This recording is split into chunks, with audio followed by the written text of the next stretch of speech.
Salut à tous, j'espère que vous allez bien. Aujourd'hui, on replonge dans cette série qui nous a tant marqué. Accrochez-vous, ça va être intense. Et n'oubliez surtout pas d'aimer la vidéo et de la booster au maximum. C'est parti. Les vœux de Vidia. Une histoire gravée dans le cœur des fans d'antan. Il y a des séries qui passent et d'autres qui marquent à jamais. Les vœux de Vidia fait partie de ces rares trésors télévisés qui laissent une trace d'émotion pure dans nos mémoires. Diffusée pour la première fois en 2006, cette série indienne, connue sous son titre original Banomain Teri Dulan, a révélé au monde une actrice exceptionnelle, Divyanka Tripathi, la douce et courageuse Vidya. Vidya. Ce prénom résonne encore comme une prière, un symbole d'amour, de patience et de foi. Orpheline, ignorée, souvent humiliée, elle n'avait ni richesse ni instruction. Mais son cœur, lui, débordait d'une lumière rare. À travers ses yeux innocents, on découvrait la beauté de la pureté, la force du pardon et la puissance d'un amour sincère, capable de traverser la douleur et même la mort. Divyanka Tripathi a su donner vie à ce personnage avec une profondeur bouleversante. Sa douceur naturelle, son regard empreint de vérité, sa manière d'incarner la souffrance silencieuse d'une femme au grand cœur. Tout en elle inspirait le respect et la compassion. Elle ne jouait pas Vidya, elle était Vidya. Cette jeune femme illettrée qui, malgré tout, a su aimer un homme au-delà de ses faiblesses, au-delà des apparences, au-delà du temps. Aux côtés de Sharad Malhotra, qui interprétait le rôle de Sagar, leur amour impossible, tendre et tragique à la fois, a captivé des millions de téléspectateurs. Ensemble, ils formaient un duo magique, sincère, presque sacré. On se souvient encore de leurs regards, de leur silence, de ces moments où la musique prenait le relais pour dire ce que les mots ne pouvaient plus exprimer. Aujourd'hui encore, des années après sa diffusion, revoir les vœux de Vidya réveille une douce nostalgie. On repense à ces décors simples, à cette musique indienne si émotive, et à cette héroïne aux saris traditionnels, symbole d'un amour pur et inébranlable.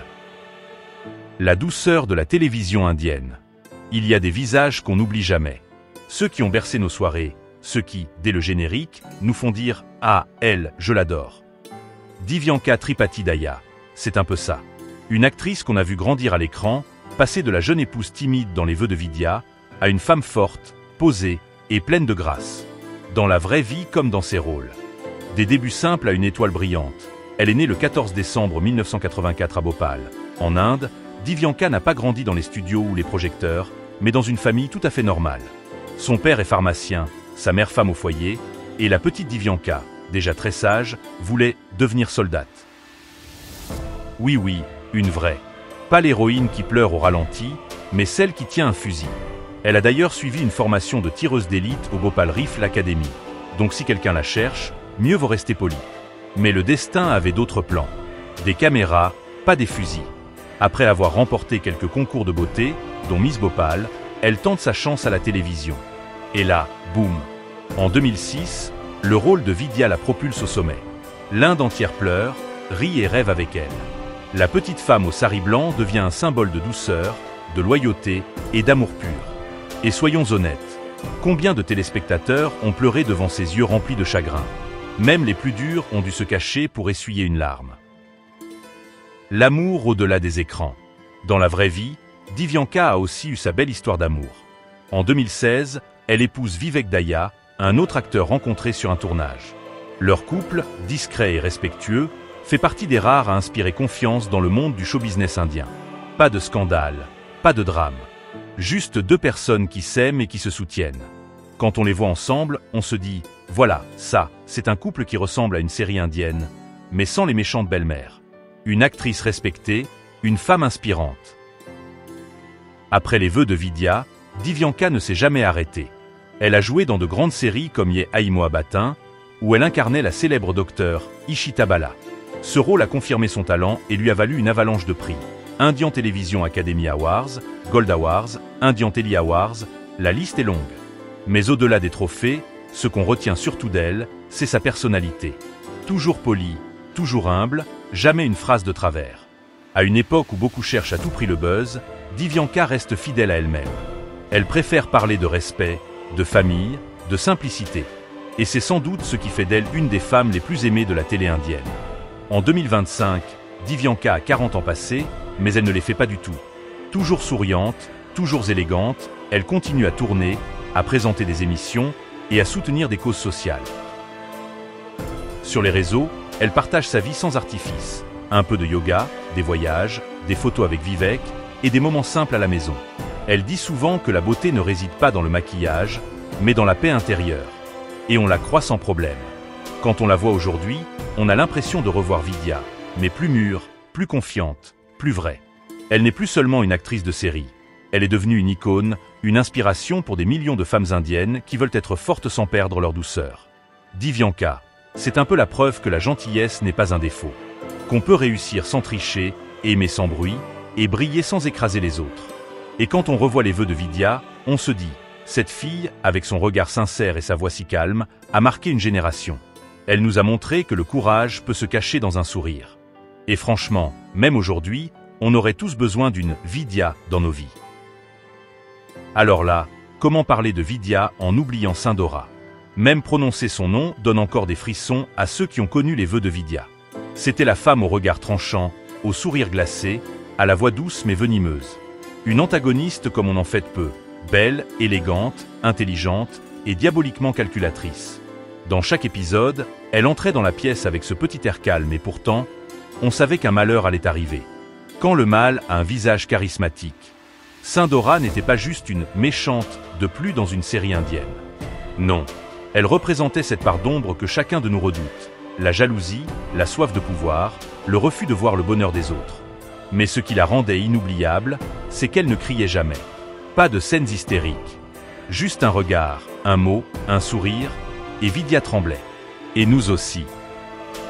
Son plan pour détruire Sagar, pour éloigner Vidya, pour s'emparer de tout, c'était machiavélique. Mais on doit avouer quelque chose. On l'adorait autant qu'on la haïssait. Parce que sans elle, la série n'aurait jamais eu ce goût intense, ce suspense, cette tension qui nous collait à l'écran. Et puis, il y a l'actrice, Kamia Panjabi. Quelle performance! À l'époque, elle a réussi l'impossible. Faire d'une méchante la star du show. Chaque geste, chaque regard, tout semblait calculé à la perfection. Et dans la vraie vie, rien à voir. Kamia est connue pour son humour, sa franchise et son grand cœur. C'est d'ailleurs ça qui rend son jeu encore plus impressionnant. Comment une femme si drôle et chaleureuse a pu incarner une manipulatrice aussi froide? C'est simple, du talent, du vrai. Aujourd'hui encore, les fans indiens la remercient sur les réseaux. Tu nous as traumatisés, mais on t'aime pour ça. Même Divyanka Tripathi l'a souvent dit. Tourner face à Kamia, c'était comme faire un duel d'actrices. Un jeu de regard, d'énergie, de tension. Deux reines de la télévision indienne, dans un même cadre. Sindora, une méchante culte. Dans les années 2000, les vœux de Vidya étaient plus qu'une série, c'était une émotion. Et Sindora, c'était le moteur de cette émotion. On se souvient tous de ces moments où elle faisait semblant de pleurer, où elle serrait Vidya dans ses bras avant de lui planter un couteau dans le dos. Symboliquement, bien sûr. Et malgré tout, on ne pouvait pas s'empêcher de l'admirer. Toujours impeccablement habillée, toujours digne, toujours en contrôle. Elle a marqué une époque où les méchantes avaient du style et de la prestance. Sindora, c'était un mélange de cruauté et de classe, d'intelligence et de poison. Et si tu demandes à n'importe quel fan de la série aujourd'hui, tu te rappelles de Sindora. Tu verras leur visage changer. Un petit sourire, un soupir, et souvent cette phrase. Ah oui, elle, c'était quelque chose. En 2025, que reste-t-il de Sindora? Même après toutes ces années, son ombre plane encore dans la mémoire collective. Des vidéos compilations tournent encore sur YouTube. Les meilleures scènes de Sindora, quand Sindora devenait folle de rage, Vidya contre Sindora, la rivalité éternelle. Et à chaque fois, les commentaires sont pleins de nostalgie. C'était la vraie télé indienne. On ne fera plus jamais une méchante comme elle. Kamia Panjabi, elle, continue sa carrière entre télé, théâtre et engagement social. Mais quoi qu'elle fasse, pour beaucoup, elle restera la Sindora. Pas une simple méchante, non, une légende. Et si on y repense? Sans Sindora, Vidya n'aurait peut-être jamais révélé sa force. Sans Sindora, on n'aurait pas eu ces scènes de vengeance, ces prières désespérées, ces moments où le bien et le mal se regardaient droit dans les yeux. Sindora, c'était le miroir sombre de Vidya. Et peut-être, d'une certaine façon, elle représentait tout ce que la douceur de Vidya devait combattre. Alors oui, on a crié contre elle, on l'a détestée. Mais aujourd'hui, avec un brin de nostalgie, on peut dire « Merci, Sindora, d'avoir rendu nos émotions si intenses. Parce que sans toi, la série n'aurait pas eu la même magie. » Dans la vie réelle, Kamia Panjabi est bien différente du rôle redoutable qu'elle a incarné à la télévision. Née le 13 août 1979 à Mumbai, Bombay, elle a grandi dans une famille Punjabi simple mais pleine d'énergie et de caractère. Dès son plus jeune âge, Kamia avait déjà cette personnalité forte et expressive qui, des années plus tard, allait faire d'elle l'une des actrices les plus respectées du petit écran indien. Avant de devenir célèbre, Kamia a travaillé dur. Elle a commencé par des apparitions dans des publicités, puis de petits rôles dans des séries indiennes de la fin des années 90. Elle a ensuite été remarquée pour sa présence puissante et son jeu naturel, ce qui lui a ouvert la porte à des productions plus importantes. Mais c'est véritablement en 2006, avec son rôle de Sindhora Pratap Singh dans Les Vœux de Vidya, qu'elle devient une star. Sa performance glaciale et parfaitement maîtrisée lui a valu la reconnaissance du public. Beaucoup la considèrent encore aujourd'hui comme l'une des meilleures méchantes de la télévision indienne. Kamia n'a jamais voulu rester enfermée dans un seul type de rôle. Après Les Vœux de Vidya, elle a prouvé qu'elle pouvait tout jouer. Des femmes de pouvoir, des mères aimantes, des personnages fragiles ou comiques. On l'a vu dans des séries populaires comme Bentea, Dolly Arma Noki, Shakti, Astidvak et Saas qui ont encore Big Boss 7, où son franc-parler et sa sincérité ont marqué les téléspectateurs. Ce qui distingue Kamia, c'est son authenticité. Elle ne cherche pas à plaire à tout le monde. Elle dit ce qu'elle pense, sans détour, avec une franchise rare dans l'industrie du divertissement. Et c'est précisément ce qui fait d'elle une figure respectée, même par ceux qui ne partagent pas toujours ses opinions. Kamia a connu des hauts et des bas dans sa vie privée, comme beaucoup de femmes courageuses. Elle a été mariée une première fois et a une fille, Ahara, qu'elle élève avec beaucoup d'amour et de fierté. Après une période difficile, elle a retrouvé la paix et le bonheur en se mariant en 2020 avec Shalabh Dang, un homme d'affaires basé à Delhi. Leur couple respire la maturité, le respect et la complicité. Kamia parle souvent de la maternité et des épreuves qu'elle a traversées, sans jamais jouer à la victime. Elle inspire beaucoup de femmes indiennes qui se reconnaissent dans son parcours. Une femme forte, franche, indépendante, mais toujours profondément humaine. Aujourd'hui, Kamia Panjabi est l'une des figures les plus respectées. À 46 ans, elle continue de jouer, de présenter des événements et de participer à des projets qui ont du sens. Elle n'est plus seulement l'ombre menaçante de Sindhora, mais une femme accomplie, apaisée, qui a trouvé un équilibre entre sa carrière et sa vie personnelle.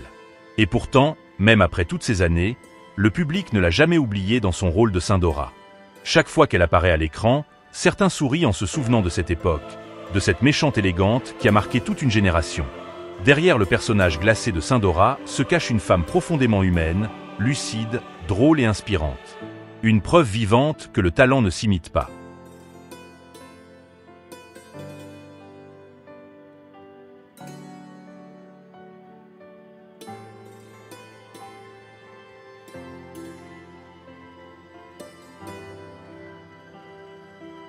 Et voilà, notre voyage à travers cette série touche à sa fin. On a replongé ensemble dans ces souvenirs qui ont marqué toute une époque. Ces intrigues pleines de rebondissements, ces moments de rire, de larmes, d'amour et ces personnages qu'on n'oubliera jamais. Chaque épisode, chaque scène nous a rappelé pourquoi cette série reste gravée dans nos mémoires, comme un petit morceau de notre enfance ou de notre jeunesse. Si cette plongée dans la nostalgie t'a fait sourire, si tu t'es reconnu dans ces souvenirs ou que tu as simplement pris plaisir à revivre ces émotions, alors n'oublie pas d'aimer la vidéo. Abonne-toi à la chaîne pour ne rien manquer des prochaines vidéos. Et surtout, partage celle-ci avec tes amis, ta famille, ou même ceux qui ont connu cette série à l'époque. Qu'ils puissent, eux aussi, retrouver cette magie d'avant, le temps d'un instant. Merci du fond du cœur d'avoir regardé jusqu'au bout. On se retrouve très bientôt pour une nouvelle dose de nostalgie, de belles histoires et d'émotions partagées. À la prochaine.